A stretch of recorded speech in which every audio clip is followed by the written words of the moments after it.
Guys, আসসালামু আলাইকুম। Welcome back to my new video. সবাই কেমন আছেন? আশা করি সবাই আলহামদুলিল্লাহ ভালোই আছেন।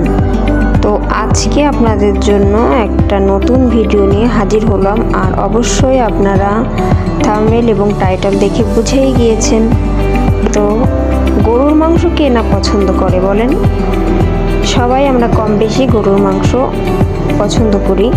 তো আজকে সে একটা রেসিপি নিয়ে আসলাম। আর দেখতেই পারতেছেন, ফার্স্টে আমি মাংসটাকে ভালো করে ম্যারিনেট করে নিয়েছি, যে সব ধরনের বাটা মশলা এবং গুঁড়া মশলা দিয়ে, যেগুলো শুকনা মশলা।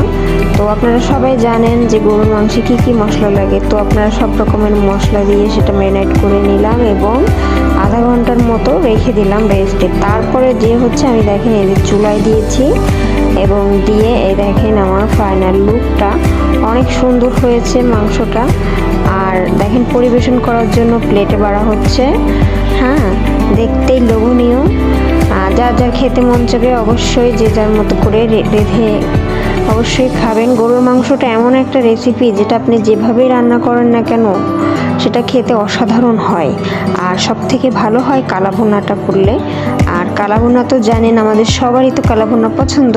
তাতে করে একটু কালাভুনার মশলা দিলে আপনার টেস্টটা আরও ইয়াম্মি হবে। তো যাই হোক, আপনাদের আমার ভিডিওটা এই পর্যন্ত দেখার জন্য অসংখ্য ধন্যবাদ। এবং যারা নতুন আছেন আমার চ্যানেলটাকে অবশ্যই সাবস্ক্রাইব করে দিবেন এবং আমার চ্যানেলের পাশেই থাকবেন, লাইক কমেন্ট শেয়ার করে দিবেন।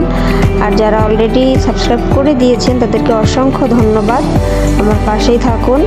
আর আপনাদের কোনো রেসিপি জানার থাকলে অবশ্যই আমাকে কমেন্টস করে জানাতে পারেন। আমি আপনাদের ভিডিও করে অবশ্যই আপনাদের কমেন্টে রিপ্লাই দেবো ইনশাল্লাহ। তো সবাই সুস্থ থাকুন, ভালো থাকুন। আজকে ভিডিওটা এই পর্যন্তই। তো সবাই আমার চ্যানেলটাকে অবশ্যই সাবস্ক্রাইব করবেন।